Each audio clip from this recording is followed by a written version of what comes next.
Hey guys! So, it's been a while, but, I have a good reason. Probably. A lot of stuff has happened these past couple of months, and during that time my computer decided that it didn't want to be here anymore and unalived itself. You know, right before I was due to start online classes and I had to stop working on all the videos I had planned. But now I have my computer back, which means I can continue to make quality content for you guys. Once I find the flash drive with all my old projects on it, including all the old videos I was working on. But you guys aren't here to listen to me rant about my problems. You're here to listen to me rant about a game about murderous robots, otherwise known as... Five Nights at Freddy's. That's where I wanna be. You can tell from the title and thumbnail, but today we're starting a video series where I take the Five Nights at Freddy's animatronics and give them human designs while talking about my process a little. I've actually had this video planned for a couple of months now, way back before Security Breach came out. I wanted to actually do these right before Security Breach was released, that way we could get those designs done right when the game came out. But then, you know, unexpected hiatus and all that. And to all my Insta peeps watching and thinking, didn't you already do this? Yeah, I did. I did in fact make some designs that I first posted over a year ago. But looking back on them, I'm not really happy with them anymore, and I wanted to give them all a glow up. So that's what this series is going to be. Each episode will go game by game, and I'll take my old designs and, hopefully, improve them. And once those are out of the way, we need to get to the designs that I haven't done yet. Also, side note, there will be some characters that I end up skipping, mostly a lot of the Pizzeria Simbots and characters from the books. So I'm sorry to all you Candy Cadet stands out there, but I most likely won't be giving him a human design.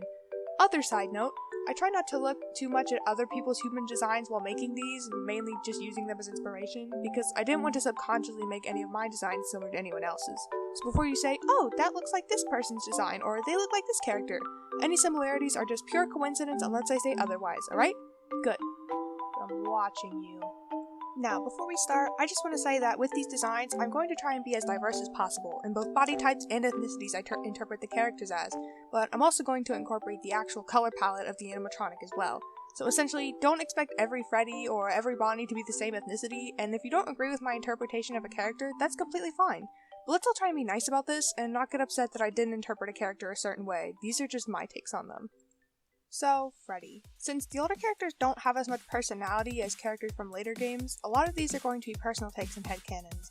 When I picture OG Freddy, I see him more on the professional side. He's the big man in charge, and kind of like the dad friend who keeps everyone in check and essentially runs the restaurant himself. I like the idea that Freddy has always been a dad figure in each generation, with different variations each time, and it all kind of culminates into the ultimate father figure that is Glamrock Freddy. Also, shout out to my brother for helping me with the majority of these designs and being my second opinion on them.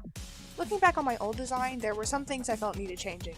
For starters, I changed his face shape to resemble the shape of his actual animatronic head with his more pronounced cheekbones and a squarer jaw and chin, and give him a bigger nose to better match his animatronic. Also, don't get used to me doing this for everyone because I don't always do it. Then it was time for his hair. Before, I was trying to go for a shaggy, fluffier look, since drawing fluffy hair is much more in my comfort zone, but it doesn't fit with the more professional look I wanted to go for. As for his new hair, I went with a more combed back look to further solidify his professional image. I also gave him more body hair than what I'm used to drawing. I'm way more used to drawing young anime characters, so body hair isn't something I usually draw, but I felt like it was fitting for Freddy. In my old design, he essentially just wore a suit with an apron over it because I was thinking the characters would still perform and then work as staff when not on stage. But I decided to drop that, at least for this drawing, since they're supposed to be mid-performance anyway. I'm still thinking on whether or not to keep that idea for them, so let me know what you guys think. I decided to get rid of the suit, however, in favor of putting him in a button-up and vest to make it look as sort of a uniform that ties them all together. I want people to be able to look at these designs and think, yeah, they all work at the same place, without them wearing the exact same uniform. I also gave him a darker skin tone than he originally had, because I felt like it was more fitting. And with that, Freddy is done. Nothing too major change-wise, but I definitely like this version more than the old one. Bonnie is up next, and I feel like he honestly changed the least out of all these redesigns. Now, when I think of OG Bonnie, I think of a rebellious rocker. Don't ask me why I get those vibes from him, because I don't really know myself. So I pictured him being one of the younger members of the group due to his rebellious nature. I imagine all of the characters are very close, with them being somewhat close in age as well, and seeing each other as family, with Bonnie kind of being the annoying little brother. I imagine my version of Bonnie's personality being similar to Camilo from Encanto, so I tried to give him the same energy. I'm also going ahead and interpreting the majority of characters as adults, with some exceptions like Balloon Boy, so unless I state otherwise, just assume a character is an adult. Since they're no longer animatronics, being possessed by dead children isn't really a factor anymore. I'm still on the fence about keeping the whole William Afton and the murdered kids bit, since it's essentially the backbone of FNAF lore, but without the animatronics, I'm not sure how to tie it in, so feel free to leave your thoughts and opinions in the comments. I read all of your guys' comments, even if I don't always respond. Outfit-wise, Bonnie didn't change too much from my original design, since he was already wearing the vest and I decided to give everybody else. Just removed the apron and kept his ripped skinny jeans and accessories to keep his rocker aesthetic. And I know basically all the OG animatronics are pretty round except for Foxy, but I decided to make him on the skinnier side so there would be a diverse set of body types between the main four, and to solidify his lanky rocker look. Another thing I tried to play into when designing him was the idea that everyone used to think that he and Toy Bonnie were girls when the games first came out, so I decided I'd give him long hair kept in thin pigtails as a callback to that and to somewhat represent his bunny ears. You've probably noticed by now, but the one thing I don't want to do with these designs is give them animal ears and tails. Nothing against people who do that, but I just wanted to make them fully human since I wanted to test my ability to make them look like the characters without giving them their animal attributes. When redesigning Chica, I knew I wanted to make her chubbier than I originally had her. I'm not the best when it comes to drawing varied body types, it's something I'm working on in my art, but I was even worse at it when I first designed her. I was going for a more pear-shaped body, with a smaller chest and wider hips. And while I feel like she does have a pear-shaped body like I intended, I wanted her to be thicker in her new design to be more similar to her animatronic. I noticed while doing these redesigns that almost every new iteration of Chica after the first game has essentially an hourglass figure, so I wanted her to be chubbier to stand out against them. Her outfit pretty much stayed the same. I gave her a vest over her shirt to match the others and traded her shorts for a skirt, but gave her a bow that was different from the others to help tie them together better.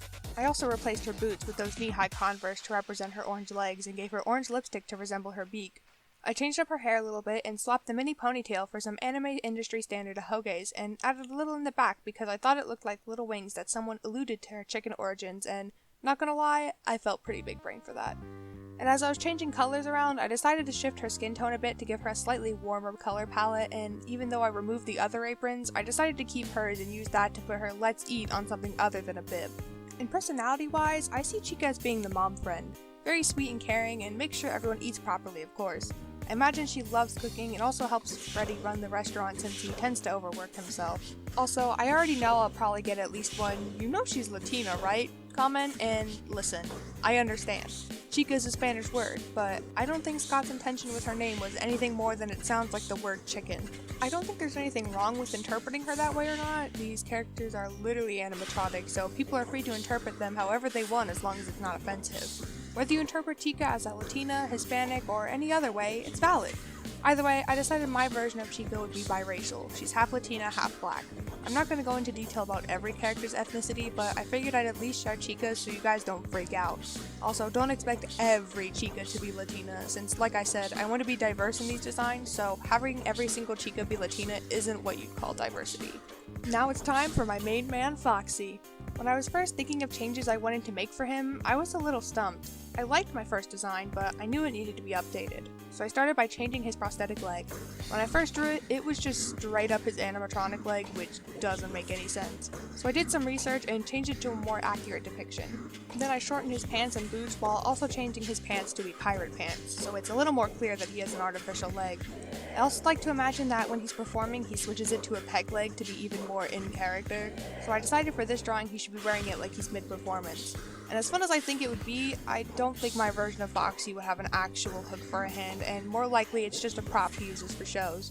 After I finished that, I changed up his hair and gave it a darker red color, making sure the sides were fluffy as a callback to his side tufts he has as an animatronic, and kept the two cowlicks to represent his ears. Then he got the vest everyone else gets, but I made sure the titties were out to somewhat represent the tears he has on his chest without actually giving him torn up clothes. I know Foxy's whole thing is being tattered and out of order, but I'd imagine as a human he'd take better care of himself than that, especially with Chica being the kind of person I picture her as. Another thing I wanted for this redesign was to make him look shorter. Now, correct me if I'm wrong about this, but I believe Foxy is actually the shortest animatronic out of the main four. I don't think there are any official height charts, and when I looked it up, people seemed pretty split on who was the shortest. But as far as I could tell and then remember, it was Foxy. So either way, I wanted him to be a short king. I knew I wanted him to be shorter than both Freddy and Bonnie, but then I wasn't sure about Chica, so I decided to just make them about the same height. Then I darkened up his skin tone just a bit and made it more on the red side, and gave him a bit of facial hair and some freckles, and he's all done. So, Golden Freddy. He was honestly the hardest one to design out of this first batch, both a year ago and now, and I still don't know if I'm entirely sold on it or not. He's supposed to be this supernatural being that crashes your game and doesn't really feel at place besides the main 4 characters, so I wasn't sure if I wanted to keep that supernatural aspect to him or not. Starting with the idea that he wasn't supernatural, I started trying to think about what I should do with his eyes, since as an animatronic, he doesn't have any. When looking up inspiration for what other people did, most just gave him black eyes with white pupils, but I was trying to go for the idea of him not being supernatural, so I was stumped on what to do. So I went to my friends for help, and one of them suggested I give him sunglasses, and it just stuck ever since. Why figure out what to do with his eyes when you can just cover them up? Plus, with his eyes in his animatronic form looking like a black void for the most part, interpreting them into sunglasses seems to work out. And if I do end up going the supernatural route, sunglasses can play a more significant role in possibly hiding his eyes to make him appear more human. Another thing I wanted when making these designs a year ago was that I wanted OG Freddy and Golden Freddy to be brothers in their human forms, since Golden Freddy is essentially just a recolored version of regular Freddy anyway. But in the original designs, it wasn't very clear that they were intended to be related, so Golden Freddy ended up changing the most from his original. He got a new face shape similar to Freddy's and a new hairstyle to parallel his brothers while also being a bit messier. I'm not sure what his personality would be, but I don't think he would be as professional as his brother, and in fact is probably more laid back. I could see him being a smartass who drops shitty puns but still cares about his brother and friends, and is generally similar to the types of characters who always wear sunglasses. I also definitely pulled inspo from Mando Pony's Just Gold. His skin tone also gets darkened significantly, and he gets a black vest so he can match everyone else while also not being too similar to Chica's, since I want everyone's to be a different color. Then he gets new pants and some nice combat boots, and finally I changed the yellow in his design so he looks less like the man in the yellow hat and more like a haunted bear animatronic as a human. Now this next one I pretty much just did purely for fun. You know him, you'll love him, it's the Cupcake. And before you ask me, why the hell did you turn a cupcake into a human? The simple answer is, because I can. Not sure what their role would be, but I pictured them maybe being related to Chica in some way. I decided to give them a more gender-neutral appearance since I don't think the cupcakes have a set gender, and I took inspiration from Boy Lolita fashion for their clothes. I'm also interpreting the cupcakes as children, so sickos back off. I gave them a top hat to represent the candle with a little accessory at the top to resemble the flame. In their original version, the top hat was much smaller, but I decided to make it bigger since when looking up Boy Lolita fashion, they tended to have short top hats with a bunch of accessories and to hopefully give them a cuter appearance wearing an oversized hat. They kept their poofy pants because they remind me of cupcakes, don't ask me why, and knee-high socks with small garters to hold them up. Then they get some nice combat boots and their old striped sleeves get turned into a big bow with stripes like the candle to help tie in the yellow against all the pink. I see them being a very quiet kid, only really talking to a select few people, but also being a little troublemaker like how they were in Chica's parts and service section and Help Wanted. Even if they aren't directly related, they still are definitely closest with Chica, but everyone in the pizzeria sees them as the younger sibling who they would protect with their life. And now, the moment some of you have probably been waiting for. It's none other than the one, the only, Endo01. I know how much you all love this guy, so I hope I did him justice. And with that, they're finally done! All the animatronics from FNAF As Humans. All jokes aside, thank you all for watching. This video took forever to make, so I really appreciate it if you've made it this far. And once again, a big thank you to my friends and brother for the help and feedback. I've already started coming up with ideas for the next batch of designs, but a little break might be in order before I get started on that. And just in case anyone is interested, feel free to draw, write, or cosplay any of these designs. Just be sure to credit me and tag me on any of my socials so I can see them. I'll be sure to put any I get at the end of the next episode, so stay tuned. But with episode 1 of this series finally finished, I can go take a nap. So this is farewell for now. Bye bye!